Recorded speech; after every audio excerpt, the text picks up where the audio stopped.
sempat abang nggak ada di bela diri sama sekali kan? Nggak ada. Sempet vakum kan? Nah, tiba-tiba kok nongol di One Pride itu. Gimana ceritanya? Nunjukin. Ada yang nyaci Bang Alwin? Banyak. Paling parahnya Bang Alwin sempat dikatain seperti apa? Bukan dikatain, diedit mukanya lagi. Tadi ngomongin Theo tadi kan, dia ngomongnya nggak ada fighter-fighter yang di Indonesia ini yang bisa ngalahin dia. Zenwalk Adi Pariyato. Zenwalk. Oke, kita udah bahas seperti apa pertandingan Theo dan Winry. Nah, sekarang kita akan bahas profil seorang macan kerinci, Alwin Kincai. Oke, mungkin banyak Zenwalkers di luar sana yang belum tahu sebenarnya seperti apa sih Bang Alwin itu gitu. Awalnya bagaimana sih memulai bela diri seperti itu? Mungkin kita akan ulas itu. Siap Bang Alwin? Oke, mungkin kita bisa bercerita dari awalnya Bang Alwin belajar bela diri gitu ya. Mulai dari umur berapa tuh Bang belajar bela diri Bang? Kalau belajar bela diri mulai semenjak merantau lari ke Bandung aja kayak gitu. Merantau ke Bandung. Iya. Dari Sumatera. Kerinci itu. Kerinci. Oke, makanya namanya macan kerinci. Iya. Dari daerah asal. Dari daerah asal kita pergi merantau ke Bandung. Ke Bandung, Ya, semenjak situlah. Waktu itu ngapain Bang merantau ke Bandung tuh Bang? Belajar bela diri. Otomatis dulu ya ibaratnya kita mau ngadu nasib di kota Bandung ya kan. Mudah-mudahan ya kan ternyatanya nggak berhasil, gagal ya kan. Ya, otomatis kita malas pulang kayak gitu ya kan otomatis. Waktu itu apa nih Bang yang dikejar targetnya itu apa waktu itu Bang? Otomatis ya kita dari kampung ya coba-coba ngadu nasib kalau mau terima ya kan mau jadi TNI kayak gitu. Mau jadi TNI, ya, oke. Gitu. Jadi cita-cita seorang Alwin Kincai waktu itu ingin jadi seorang TNI. Tapi karena nasib ya kurang beruntung seperti itu Bang ya. Kurang beruntung kayak gitu. Otomatis ya kan mau nggak mau ya kan cari batu loncatan lain kayak gitu nggak berani balik ya kan. Otomatis ya ikut latihan kayak gitu. Ikut latihan. Di mana Bang latihannya Bang? Pertama kali dulu itu kan cuman nge-gym doang di tempat fitness kayak gitu. Nge-gym ke tempat fitness, ketemulah sesepuh Kang Bara ya. Kang Bara, Kang Bara yang punya nama camp di Bandung itu apa sekarang dia bikin. Kalau dulu namanya apa tuh dulu? Di mana? Nama campnya Kang Bara dulu waktu itu. Kang Bara dulu belum ada camp. Belum ada camp. Waktu kenal Bang Alwin. Nah, itu bisa kenal Kang Bara tuh karena apa tuh? Karena di tempat fitness. Di tempat fitness nge-gym. Oke, di situ kenalan dan akhirnya diajak latihan ke rumah. Ke rumahnya Kang Bara. Ke rumahnya Kang Bara. Kang Bara ini seorang praktisi apa? Kang Bara dia ngajarin sejenis kayak BJJ kayak gitu. Oke. Jadi dia punya bela diri BJJ waktu itu sejenis BJJ. Dan Kang Bara ini ngeliat Bang Alwin, yaudah deh ikut gua aja latihan bareng kita gitu ya. Ikut latihan bareng-bareng iseng-iseng latihan kayak gitu, cari-cari keringat doang kayak gitu. Akhirnya habis itu dibawa ke Jalan Sunda sama Kang Bara ke Bos. Ke Bos. Iya. Bos kickboxing itu. Ke Bos kickboxing. Oke. Ini Bos kickboxing itu tuh semacam ormas atau apa nih Bang? Kalau ini nih. Dulu di Bos kickboxing itu ada dua. Dia ada di Bos kickboxing, ada organisasi ormasnya, ada di bela dirinya kayak gitu. Jadi ada sasananya, ada ormasnya. Oke. Gitu. Waktu itu Bang Alwin dibawa ke bela dirinya. Ke bela dirinya. Masuk ke bela dirinya kayak gitu ngambil. Di situ Bang Alwin pertama kali belajar lebih menekunin bela diri tuh di Bos kickboxing itu. Di Bos itu ngedekutin, belajar terus ya kan. Otomatis di situ kadang-kadang kan kita ada dulu itu yang apa itu. Tapi susah juga dikasih tahu ya kan dia mau ngajarin kita ya padahal kita tuh tidak bisa apa-apa, mukul aja tidak bisa, nendang tidak bisa ya kan. Mau ngajarin gitu, ngasih tempat tinggal kita di situ, yang bernaung lah kita di situ gitu. Bayar kita di situ, Bang. Ibaratnya sekolah kita di situ. Bukan, enggak. Bukan. Oke. Ini otomatis sih kan sebabnya di situ tuh dibikin gaya perkumpulan gitu, semua anak-anak yang perantauan yang nggak ada punya tempat tinggal ya kan bernaung lah digabung di Bos Kickboxing kayak gitu. Oke. Yang punya Bos Kickboxing ini siapa, Bang? Itu Pak Isbul, Pak Isbul. Kang Is ya yang Kang sering Is, kita sering. ya, Kang Is. Kalau fighter sih nggak asing dengar nama Kang Is itu. Kang Is ya. Nah, di situ Bang Alwin kenal seorang Kang Is di kickboxing gitu. Kenal Di nama Bos Kang Kickboxing. Is kayak gitu. Habis itu dikenalin lagi namanya udah almarhum baru kemarin Pak Wiwi, Pak Andreas itu sayang banget dia rajin banget ngelatihin kita. Kan banyak anak-anak yang tanding-tanding atlet gaya apa itu kan diciptain dari Pak Wiwi ini. Banyak para atlet contohnya kayak Ade Permana. Ade Permana, oke. Ade Permana itu mulai dari nol, mulai dari dia masih kecil SMP apalah. Aku udah kenal deket sama Ade Permana.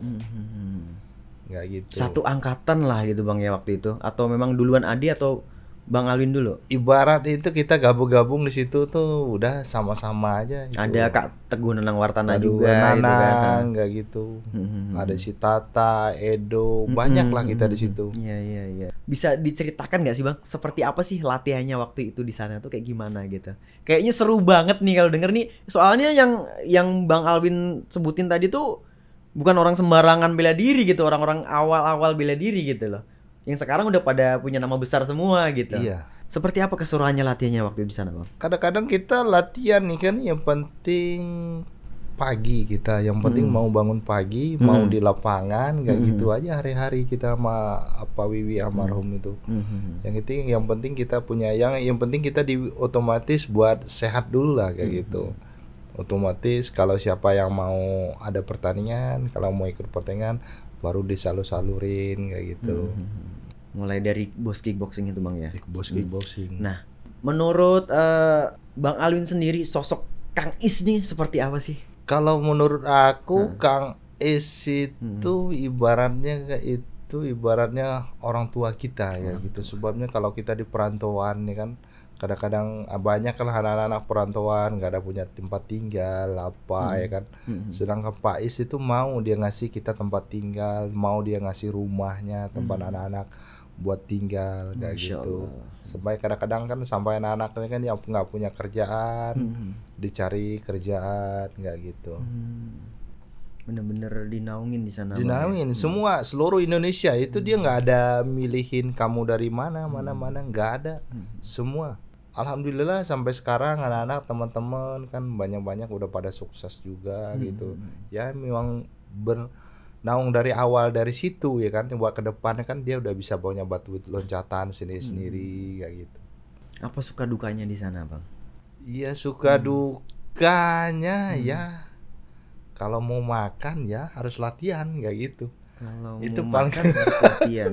Harus latihan. Sebabnya kita di waktu itu kan kerja nggak apa yang nggak ada ya. Kalau otomatis ya harus mau makan latihan pas baru dikasih makan. Kalau nggak latihan nggak dikasih makan. Oke. Jadi terbentuknya seorang Alwin Kincai itu awalnya gitu. di Bos Kickboxing. Di Bos Kickboxing. Makanya sampai sekarang juga tanding di One Red masih bawa nama besar. Masih nama-nama bos. Sebabnya kan kita belajar baru pertama kali di situ ya kan. Bisanya di situ ya sampai yang akhirnya sampai di situ juga kayak gitu. Jadi begitu besarnya jasa Bos Kickboxing untuk seorang Alwin Kincai ya. Kalau sekarang kan siapa yang nggak kenal Alwin Kincai gitu kan? Iya sebab kan sekarang kan banyak yang kenal dulu kan waktu di Bos ya kan kita ya tanding itu kita nggak ngemilihin lawan sama dengan gue bilangin tadi dulu kan aku itu baru latihan kayak gitu. Cuma di pertandingan siapa yang nggak tahu Sony Rambing gitu. Ya kan Sony Rambing kan kita orang lihat rekor dianya aja kita udah takut. Ini anak baru latihan baru kemarin. Cuma ngandalin mental, semangat dan power. Nah, itu doang yang diandal. Kalau keahlian buat mukul nggak ada sama sekali. Otomatis waktu itu tanding sama Sony Rambing, alhamdulillah bisa menang. Itu makanya gue bilangin. Di situ awal karir seorang Alwin Kincai. Mulai karir itu mulai nama itu mulai nanjak. naik kayak gitu. mulai naik ya gitu. Sebabnya kenapa? Kalau di situ kan otomatis sama nih kan ke contoh tadi kan.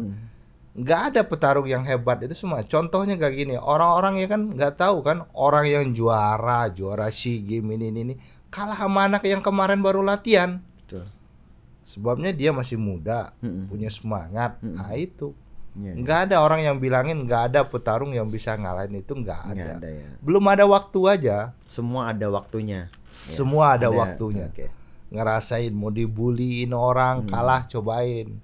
Kita udah ngerasain semua kayak Iya, gitu. iya, iya. Tadi tinju ya yang lawan Sony Rambing tuh tinju atau apa? Bela diri apa? Kalau Sony Rambing dulu kan dia main kickboxing, Kickboxing. ya usu juga kayak gitu. Nah, Main di, yang pas melawan Bang Alwin tuh di event apa tuh? di event kickboxing. Kickboxing. Otomatis ya kan kita nggak tahu. Contohnya kayak gitu juga contoh. Ya kata bilangin kayak ada Pika Suara ya kan waktu main ya kan dia kan orang tinju, tiba-tiba main ke kickboxing.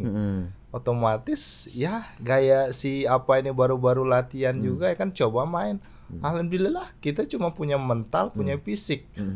Otomatis menang. Iya, Otomatis yang Pernah lawan David Koswara? Pernah. nggak? Oke. Jadi David Koswara itu kan punya sabuk di boxing ya, di tinju ya. Punya nama di tinju. punya ya. nama. Udah banyak lah ngerasain ya petinju apa udah puas lah ngerasain pukulan yang senior.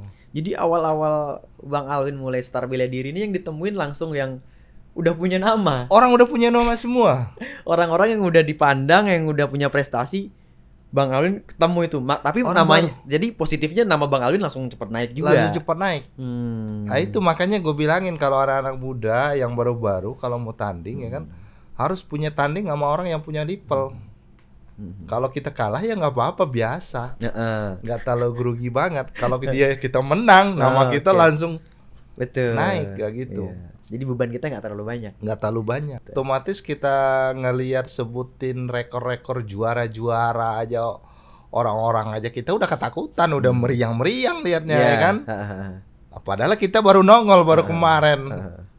Nah, kalau Bang Alwin sendiri tuh tipikal yang gimana sih? Yang maksudnya nyari tahu tentang fight lawan kita nih, misalkan Bang Alwin lawan anggaplah Theo gitu. Bang Alwin nyari tahu dulu nggak sih rekor Theo tuh kayak gini, mempelajari itu dulu nggak sih? Atau Enggak, udah latihan gue bagus, jalan gitu. enggak.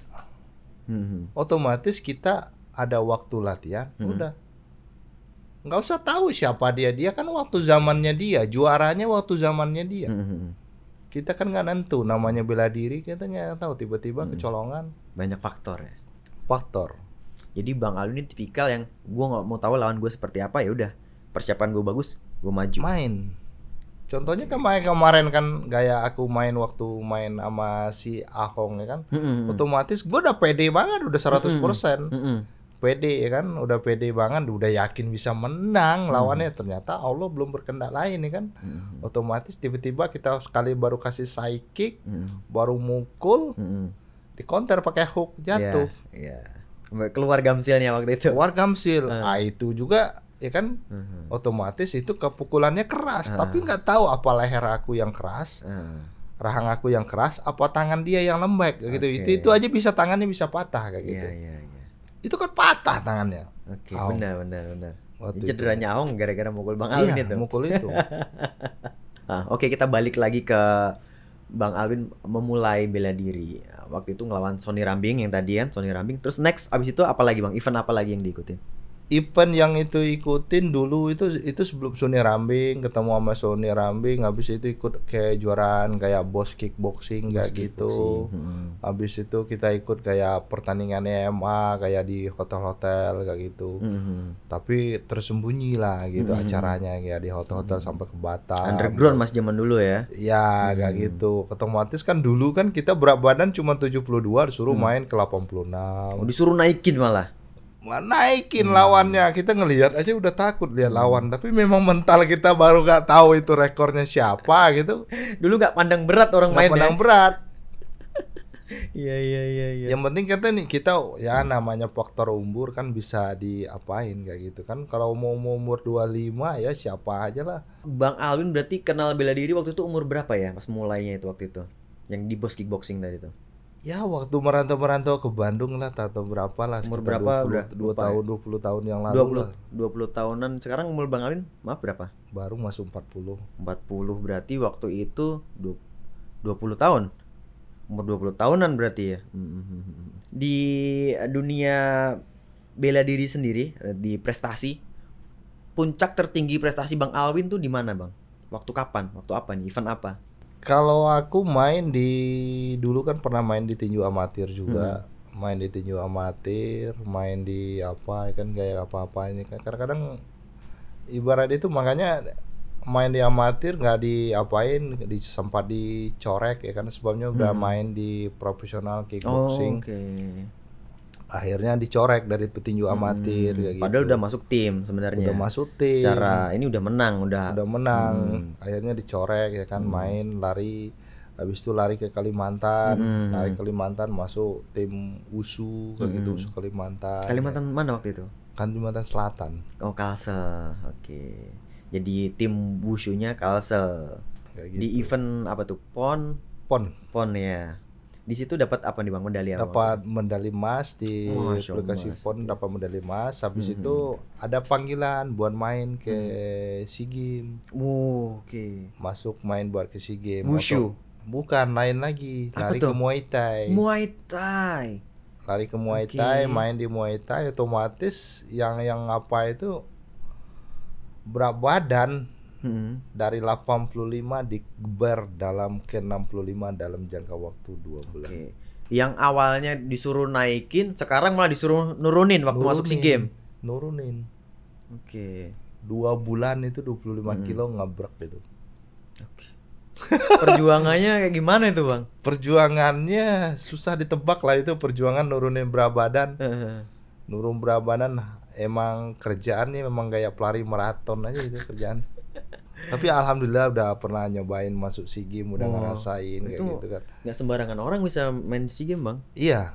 Itu berat badan itu, kuncinya di berat badan itu. Kita nggak bisa di berat badan itu, susah banget kita nih. Waktu itu di Muay Thai seleksinya seperti apa Bang? Bisa masuk gitu? Seleksinya dulunya namanya pertama kali ya Muay Thai kan, pertama kali Muay Thai di Indonesia. Waktu itu masih dipegang sama Pak Made Bangku Pustika. Waktu itu jadi enak, kita bisa masuk gitu. Nah di SEA Games Bang ya? SEA Games. Nah, itu dapat apa waktu itu Bang Alwin? Aku kalah, aku di sini dihajar sama Ketemu mana nih, negara mana? Ketemu sama Laos. Laos, oke. Oke, beranjak dari SEA Games, setelah itu pertandingan apa lagi Bang? Ikut pertandingan gaya tarung bebas kayak gitu, kickboxing, ikut Muay Thai, ikut tinju, kayak gitu aja. Kok bisa tiba-tiba seorang Alwin Kincai yang di event-event amatir dan pro boxing ini udah punya nama kan, tiba-tiba hilang?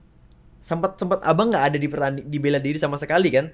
Nggak ada. Sempat vakum kan? Nah, tiba-tiba kok nongol di One Pride itu, gimana ceritanya? Sebabnya kayak gini, kemarin kan ibaratnya kemarin ini kan aku kan lihat adek tanding.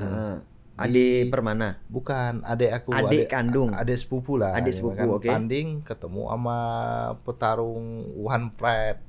Salah satu di petarung One Pride. Emang aku udah pensiun, udah nggak mau tanding lagi kayak gitu kan.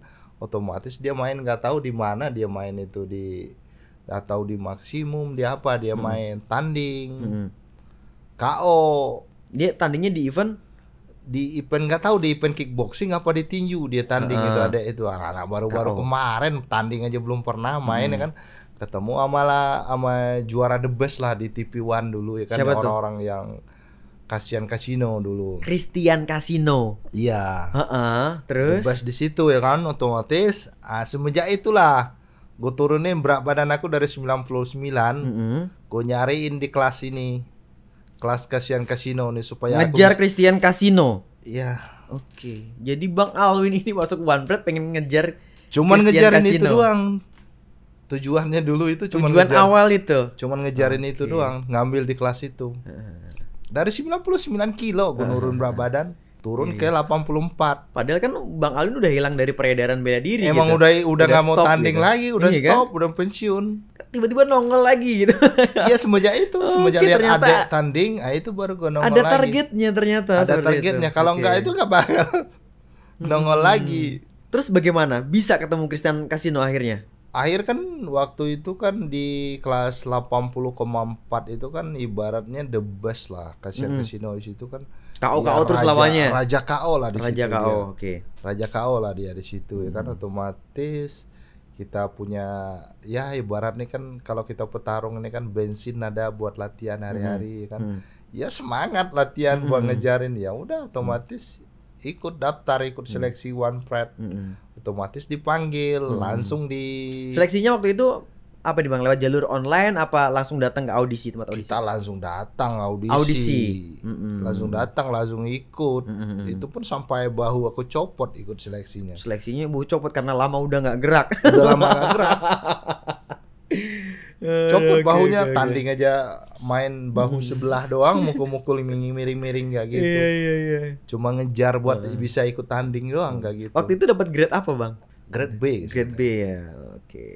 Grade B singkat itu. Oke, masuk One Pride. Masuk ke One Pride. Oke, ketemu siapa waktu itu pertama? Ya kasihan Casino yang dikejar. Maksudnya waktu pertandingan pertama Bang Alwin lawan siapa nih? Langsung ke Christian Casino. Langsung ketemu Christian best. Casino? Langsung the best. Langsung diadepin ke Christian Casino sama Langsung. pihak One Pride. One Pride. The best Raja KO di situ. Di situ Bang Alwin bales. Balas. Waktu itu menangnya dengan apa nih Bang? Dengan Grand and Pound. Ground and Pound. Oke. KO Christian Casino. KO Christian Casino. Nah, semenjak di situ Dendam lah. terbalaskan. Dendam udah terbalas. Bang Christian Casino. Oke. Puas Bang. Puas, sangat Puas. puas banget waktu itu ya kan. Habis puas, habis itu otomatis kan kita nggak dipanggil-panggil lagi. Gak dipanggil-panggil lagi. Nggak ada dipanggil-panggil. Kenapa Akhirnya tuh? nggak ada dipanggil-panggil lagi di itu. Akhirnya di apa lama-lama Heeh.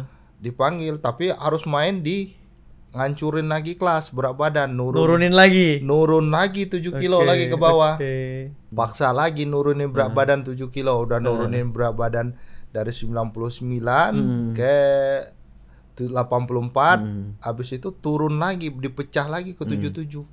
Itu kan tadi kan masuk One Pride kan targetnya Christian Casino dan udah terbalaskan. Terus setelah itu kan apalagi yang Bang Alwin kejar setelah itu? Ditawarin One Pride maksudnya kan masih ditawarin lagi kan akhirnya Ditawarin disuruh turun. lagi, disodor lagi, tapi Nah, terus harus motivasi Bang Alwin apa untuk melanjutkan untuk bertanding lagi gitu?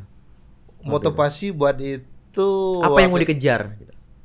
Kalau ibaratnya ya kalau dikejar apa ini nggak cuman buat kayak iseng-iseng lah supaya Oh, berat badan, supaya nggak naik lagi ke 99 kayak Oke, gitu. jaga badan lah, jaga Jaga kondisi. badan. Harus Akhirnya ada mau motivasi itu target tanding. Oke. Biar Jadi- tetap latihan. latihan kayak gitu. Oke, dan itu lanjut ketemu siapa setelah Christian Casino waktu itu, Bang? Kasihan Casino habis itu ketemu sama siapa gitu. Aku lupa gue lah lawan itu. Sebabnya kalau dihitung-hitung di One Pride itu dari juara-juara dari anak-anak yang ada di One Pride lebih banyak aku main daripada sama orang itu. Iya, betul. Boleh dihitung. Iya. Boleh dihitung. Si Wenry baru berapa kali? Si Theo baru berapa kali mainnya? Banyak kan Bang Alwin ya. Banyak aku main. Kalau dihitung ya kan banyak aku yang main. Sebabnya orang-orang kadang-kadang petarung-petarung banyak milih lawan. Kalau Bang Alwin udah siapa aja udah Siapa aja main. Oke, Kadang-kadang kan kita nggak ada milih lawan ya. Kita yang penting kita selalu siap kapan dipanggil, kita siap. Kalau orang enggak, kebanyakan milih-milih. Lihat lawannya ayam sayur baru diambil. Gak gitu, petarung Indonesia jangan gak gitu. Oh gitu. Banyak gak gitu.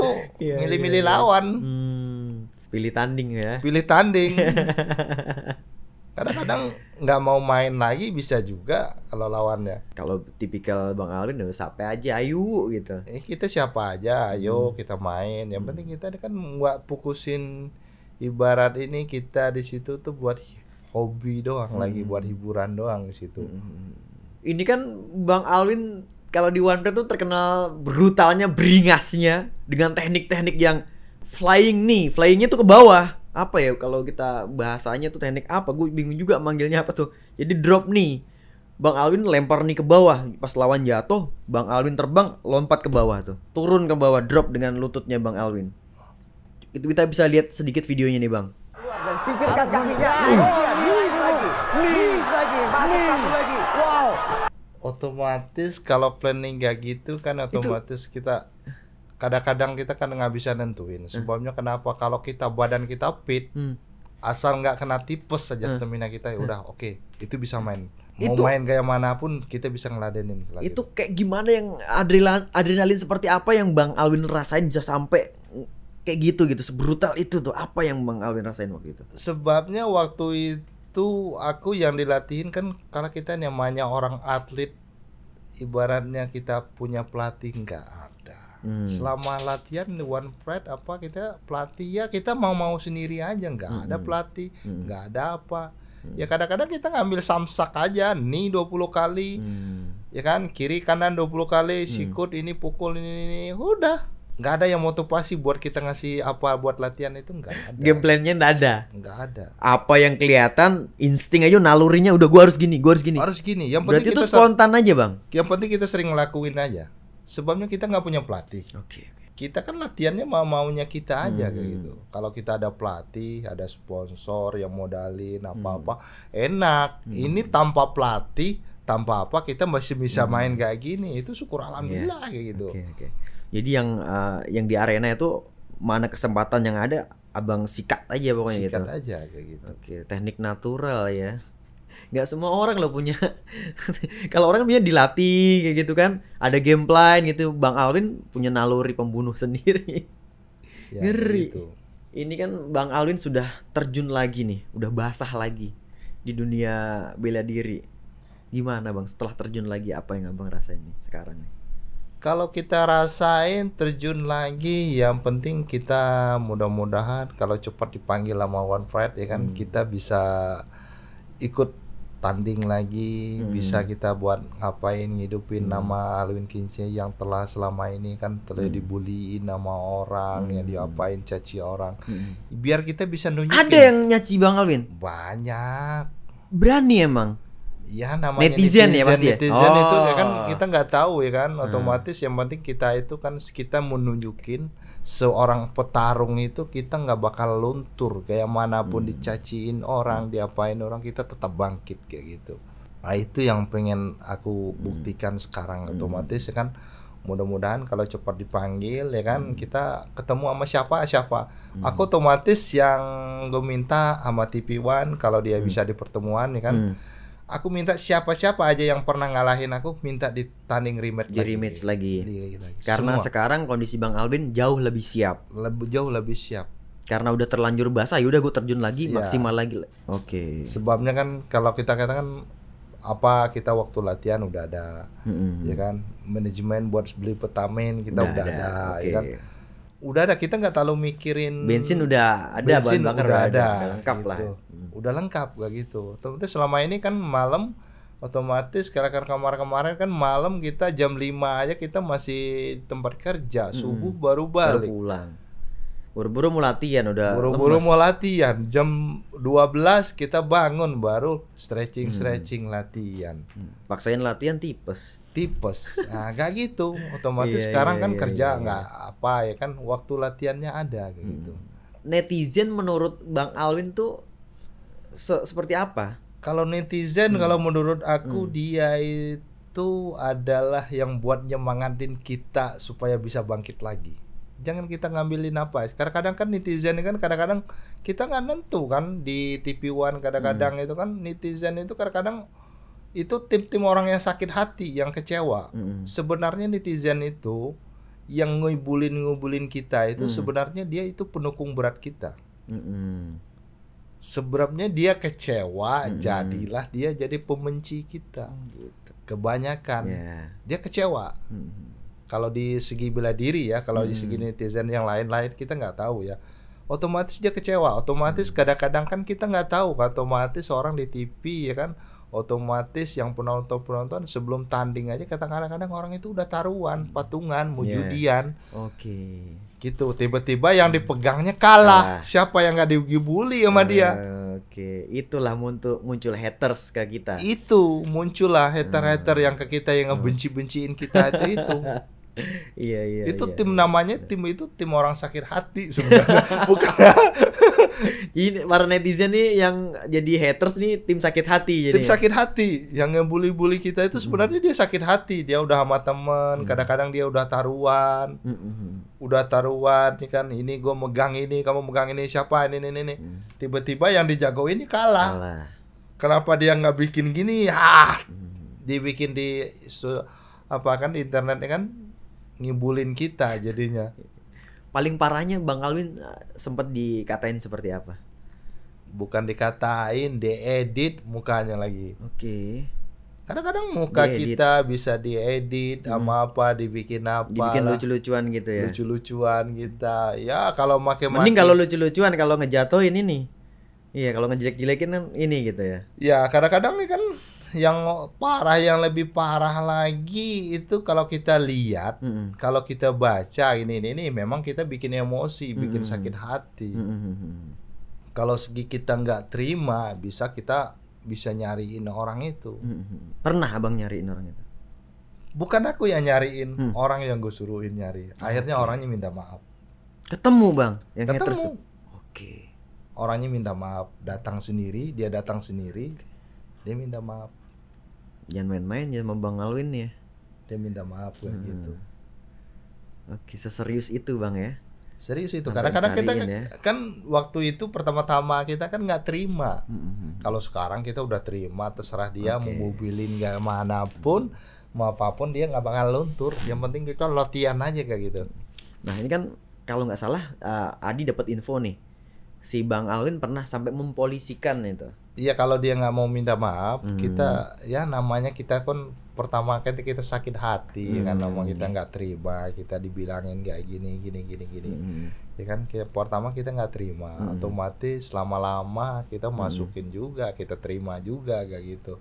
Semenjak itulah kita ngambil dibully orang itu kita bisa jadi renungan kita gitu. Renungan introspeksi kita diri buat ya. introspeksi kita supaya kita buat bangkit lagi. Yang penting otomatis kita waktu kita lagi punya nama, jangan kita sampai terlena. Kayak gitu. Malas latihan. Tapi mau bagaimana juga, mau seperti apa, mau sebaik apapun kita, orang yang benci sama kita ya akan benci. Kita nggak bisa paksain dia untuk suka itulah sama namanya kita. manusia. Kita nggak bisa paksakan dia untuk suka sama kita, nggak bisa. Itulah menanam manusia. Manusia itu semuanya nggak gitu. Segala kita itu salah. Betul. Pasti yang ada- udah dasarnya benci mah benci aja udah gitu. Pasti Kita salah. mau bikin bagus kayak gimana ya nggak Tetap sampai gitu. sampai. Itulah. Jangan kita terlalu ngambil hati kalau Betul, diapain sama apa itu nggak ada. Yang penting sekarang ini kita berbuat baik aja, kita lurusin jalan kita, tujuan kita ikutin aja gaya mana air mengalir aja tujuan kita. Kita nggak usah dengerin, peduliin orang mau ngomong apa kita, dia nggak bakal masuk. Betul. Kalau bagi aku sekarang nggak bakal masuk. Dia mau ngomong apa aja, yang penting kita masih bisa juga latihan. Dia mau ngomong kita kayak gini, kita semangat kita latihan tetap juga, nggak bakal luntur. Nggak ngaruh lah ya. Nggak ngaruh. Sekarang aku udah nggak ngaruh kalau netizen. Kalau awal-awal dulu iya. Kalau awal dulu masih panas-panas kayak gitu. Kalau sekarang ya udahlah. Udahlah, nggak ada juga apanya. Nah, ini seorang Alwin Kincai nih, mau sampai kapan berkarir di dunia MMA nih bang? Kalau aku semuanya di MMA ini otomatis yang punya target dulu ya. Otomatis ya, mudah-mudahan tadi ngomongin Theo tadi kan, dia ngomongnya nggak ada fighter-fighter yang di Indonesia ini yang bisa ngalahin dia. Ya target aku cuma itu doang lagi. Target ya otomatis ya kan, kalau misalnya masih panjang umur ya kita harus selalu berkarir kayak gitu.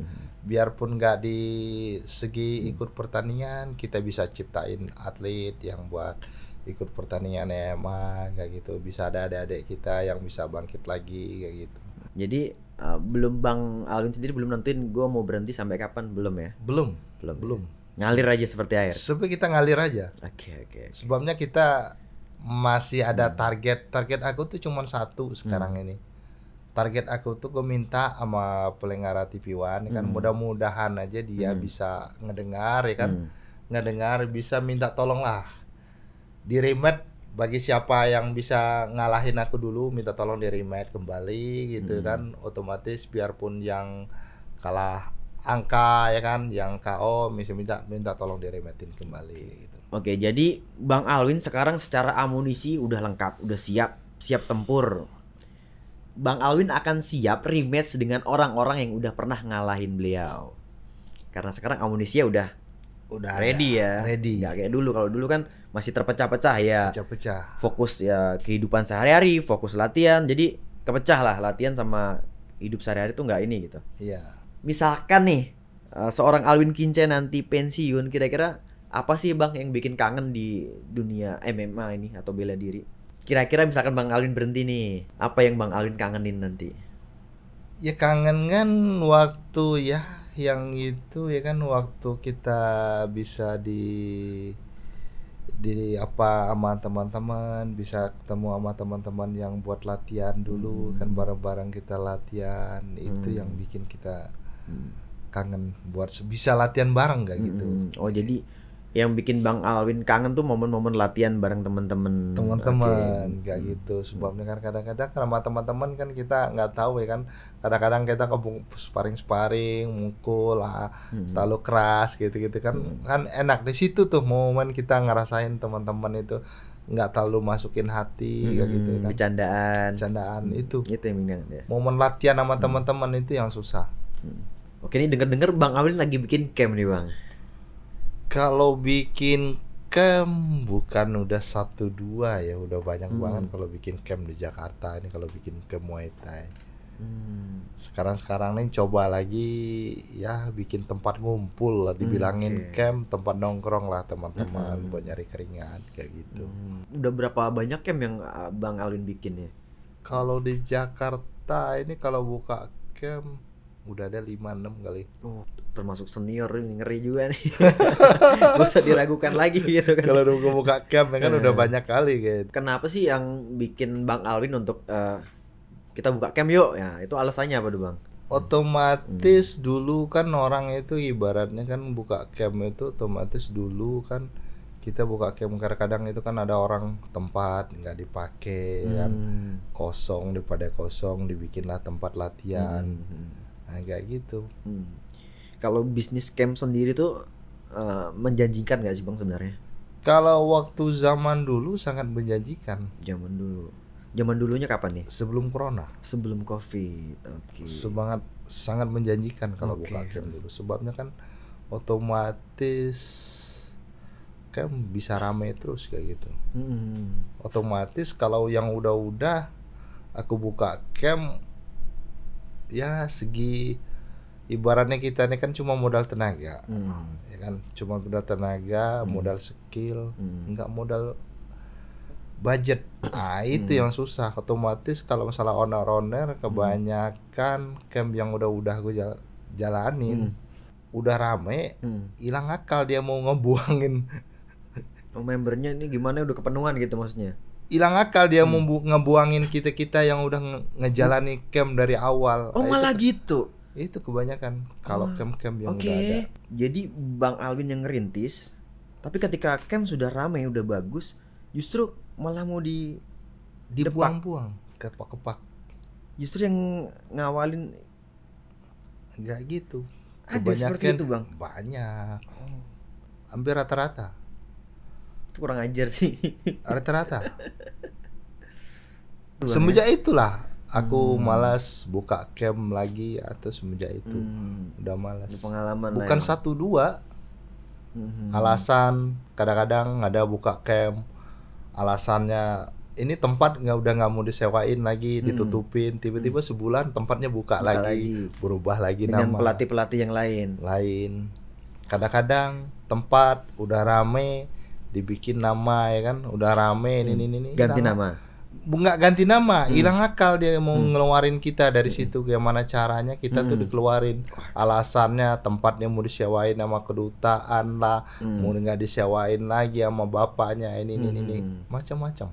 Ketika udah jalan enak malah hilang akal dia ngebuangin. Dia bikin cara kita gimana kita nggak betah. Itu dilemanya lah ya. Dilemanya. Suka dukanya kita kadang-kadang camp itu. kita sebagai yang merintis awal mau buka ke sana, kadang-kadang kan dia daripada dia ngasih fee buat kita ya kan, lebih baik dia ngepercayain orang yang kepala yang baru. Kadang-kadang kita mau masuk ke situ aja pintu dikunci. Itu udah pernah juga gue nyobain buka camp kayak gitu. Otomatis tahu orang yang dipercayain di situ kan pada ngelapin duit, resepsionisnya ngelapin duit, trenernya kerja sama. Ya. Padahal kan tujuan aku kalau buka camp itu enggak terlalu mengharapin uang di situ. Oke. Tujuan aku buka camp, gua supaya teman-teman gue yang ada di Bandung senasib sama kita bisa kerja, Bernaung di situ. bisa bernaung, bisa kerja. Itu tujuan aku buka Mulia camp. sekali padahal tujuannya Bang Alwin, tapi selalu di ini ya. Selalu. Oke. Kan udah berapa banyak teman-teman yang aku bawa sekarang kan sampai di Jakarta dia bisa ngelatih, udah bisa punya masa sendiri gini kan. Udah punya bukan 1 2 3. Jadi suatu kebanggaan juga buat Bang Alwin ketika narik teman-teman yang nggak tahu apa-apa ini ke Jakarta, bisa bekerja di Jakarta, bisa ngelatih kerja. gitu. Kebanggaan Bisa tersendiri buat Bang. Banggaan sendiri, bisa dia buat ngidupin keluarganya. Bisa. Itu yang tujuan kita buka camp itu. Kayak dulu kan gaya si Paul Lumpini juara Paul di Lumihi. kan. Dulu kan dia di Bandung, gue panggilin. Oh ya udah kamu Jakarta, gue bawa masukin kerja ini. Belajar ngelatih apa ya kan? Belajar BJJ apa ya kan? Dia ikut pertandingan, dia juara itu. Dia penting kita udah bawa dia pertama masuk ke Jakarta, itu udah jadi kebanggaan kita gitu. Betul Bang. Jadi Bang Alwin ketika ngelihat orang-orang yang pernah Bang Alwin tarik gitu dan sukses, Itu udah kebanggaan buat kita sendiri kayak gitu. Itu tujuan aku buka camp itu dulu supaya teman-teman bisa kerja. Aku nggak terlalu ngarap waktu itu kan, nggak terlalu ngarap buat nyari kehidupan dari camp. Iya. Nggak mau apa ya? Bisnis di situ lah istilahnya. Iya.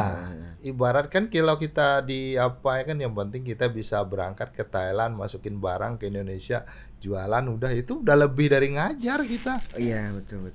Kita Malah bisa bisnis berdagang ya, jualan.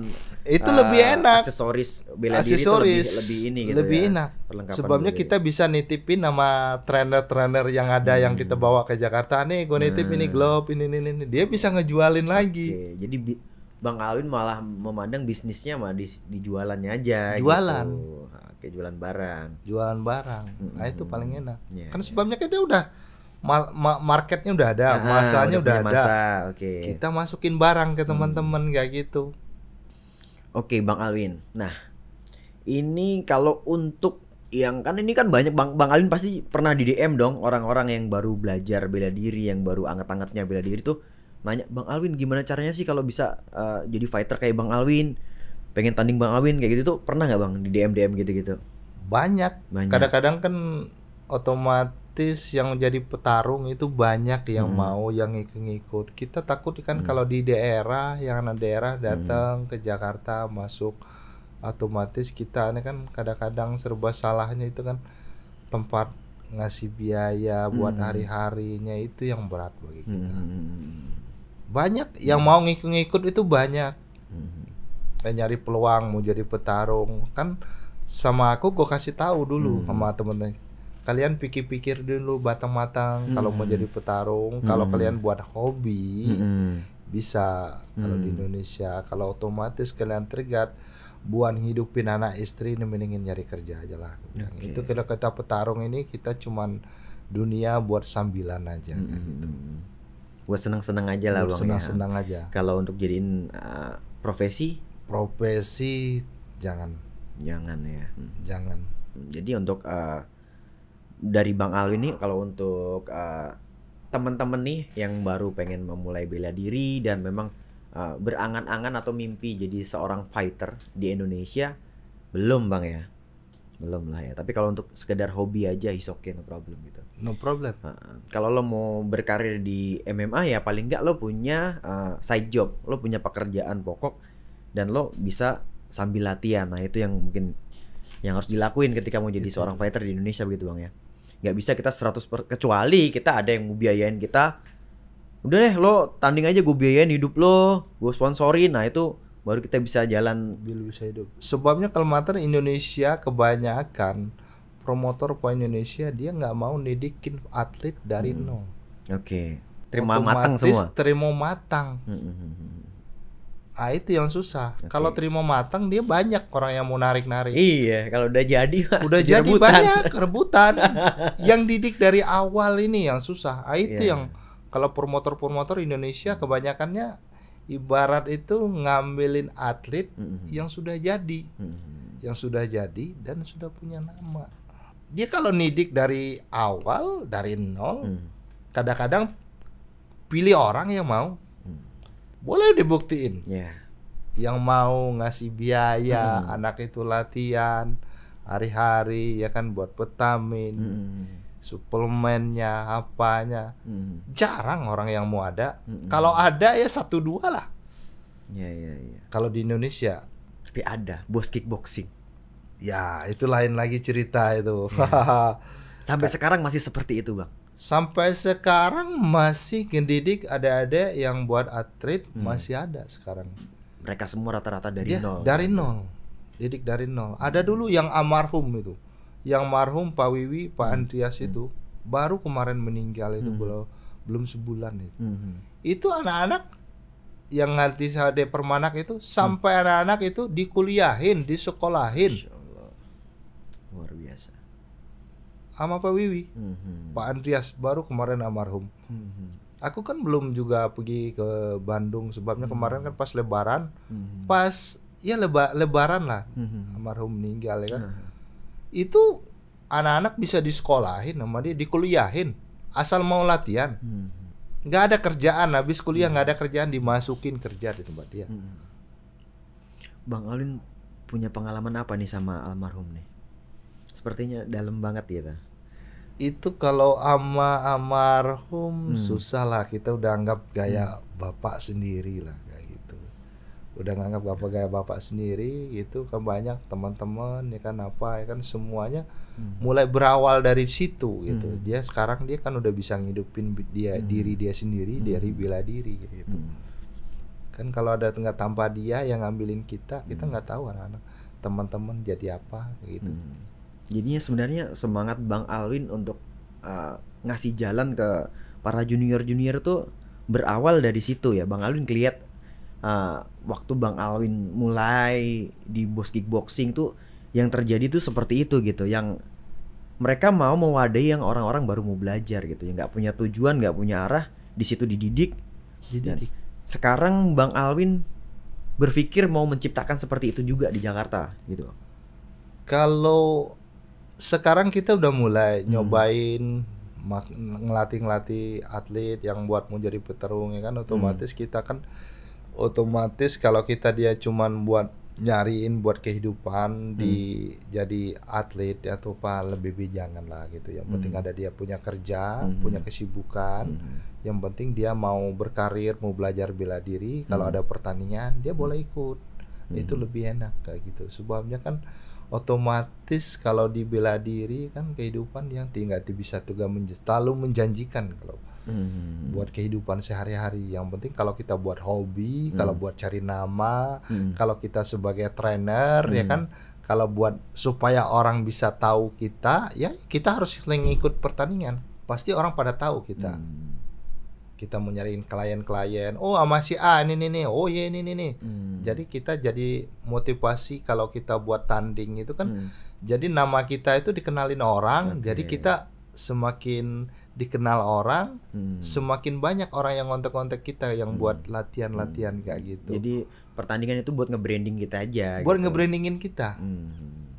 Nggak bisa kalau orang tanding pengen buat apa, itu salah. Kalau nyari penghasilan di tanding, jangan harap lah gitu. Jangan harap lah kalau ngambil dari tanding. Otomatis kan kalau kita kan kalau mengharap dari pertandingan ya susah, berat lah kalau teman-teman ya kan. Kalau apalagi kalau di Indonesia sama, kalau yang di MMA, kalau di Indonesia TV One itu udah termasuk paling mahal itu bayarannya. Iya.